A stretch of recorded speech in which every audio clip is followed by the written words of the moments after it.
Realizado hoje um estudo de velocidade no cruzamento, onde aquela criança, o pequeno Fernando, de 9 anos, morreu atropelado aqui em Cascavel.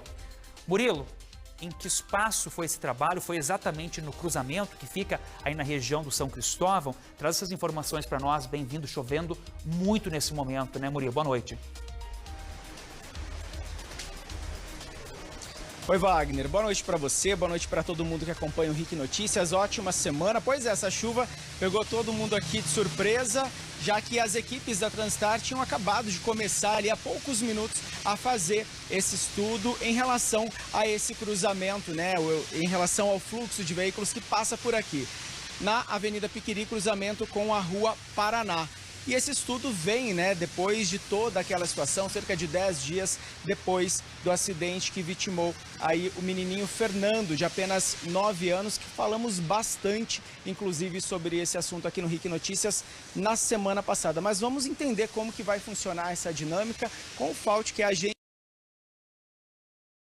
Obrigado por falar com a gente. Vocês tinham acabado de chegar aqui, né? Fazia poucos minutos. Como que vai ser esse trabalho? Como que foi o pedido da engenharia da Transtar para vocês? Boa noite, mais uma vez. Boa noite. Nós vamos fazer esses estudos nesse ponto, a pedido da engenharia. São vários horários. Horário de pico, horário que tem mais movimento, horário que tem menos movimento. E daqui é analisado tanto a questão da velocidade média dos veículos, como também é analisado a quantidade de veículos que tem por essas ruas.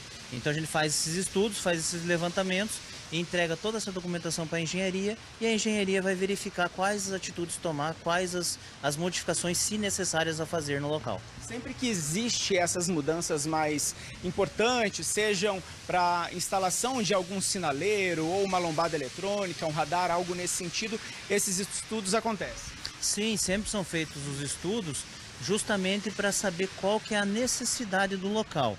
Então é feito esse levantamento de velocidade média, quantidade de veículos, qual via necessita ter a prioridade e juntando todos esses itens, a engenharia vê qual a melhor forma a tomar para o local. Esse equipamento que a gente acabou de ver na imagem ao vivo aqui do outro agente de trânsito, qual é esse equipamento? É para medir ali o que exatamente? Ele é um radar, ele mede a velocidade. Então esse equipamento, esse radar, sempre a gente utiliza ele para fazer esses estudos para verificar a viabilidade de instalar radar ou não.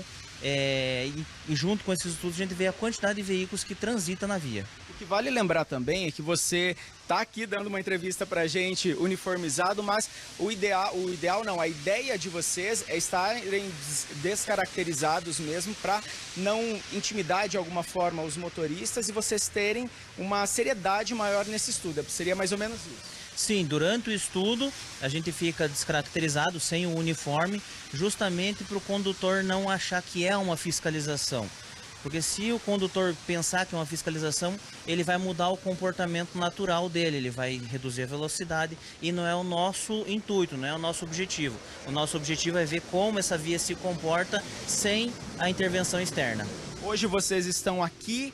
Quais serão os próximos passos? Como que vai funcionar a programação desses estudos? Como que é o trabalho de vocês? É assim que a gente terminar nesse local, fazer todas as aferições que for solicitado pela engenharia, aí a engenharia pedindo para ir em outro local, a gente vai em outro local fazer os mesmos estudos. O cronograma ele vem só depois do estudo feito nesse dia, por exemplo? Sim, a gente terminando esse, aí a engenharia delimita outro local para a gente fazer o estudo. Perfeito. Fauci, obrigado pela participação ao vivo aqui no nosso RIC Notícias. E é importante, né, esse detalhe, né, Wagner? Os agentes estarão descaracterizados até para não ter alguma alteração, alguma mudança de comportamento, para que na prática a Transtar consiga entender de fato toda a dinâmica que acontece nesse cruzamento aqui da Rua Paraná com a Avenida Piquiri. A gente segue acompanhando também o cronograma, até porque não serão essas fiscalizações, essas avaliações não serão só nos horários de pico, mas também, como o Fauci falou, em outros horários, para entender realmente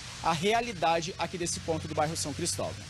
Só para relembrar, então, essa história, né, Murilo? Na segunda passada, nós mostramos ao vivo a reivindicação, a dor dos familiares, dos amigos que manifestaram de forma ordeira, com vela, com faixas e com cartazes. Conversamos com o pai, você dialogou com o pai da criança, do pequeno Fernando, ao vivo com a nossa equipe. E na sexta-feira, nós trouxemos a notícia aqui de que os familiares do pequeno Fernando tinham entregue um abaixo-assinado para transitar, pedindo que algum estudo, alguma coisa fosse feita justamente nesse cruzamento para que outras famílias não passassem o que eles estão passando, né? E aí, quando eu fiz essa manifestação, mostrei esse detalhe dessa apresentação do abaixo-assinado, a Transitar me respondeu aqui mandando mensagem na hora, prometendo que nessa semana cumpriria. Nosso papel mostrar, está acontecendo esse estudo que a gente precisa nesse momento. Antes de tudo, é consciência dos condutores. É isso que a gente espera, né, Murilo? Obrigado. Agora...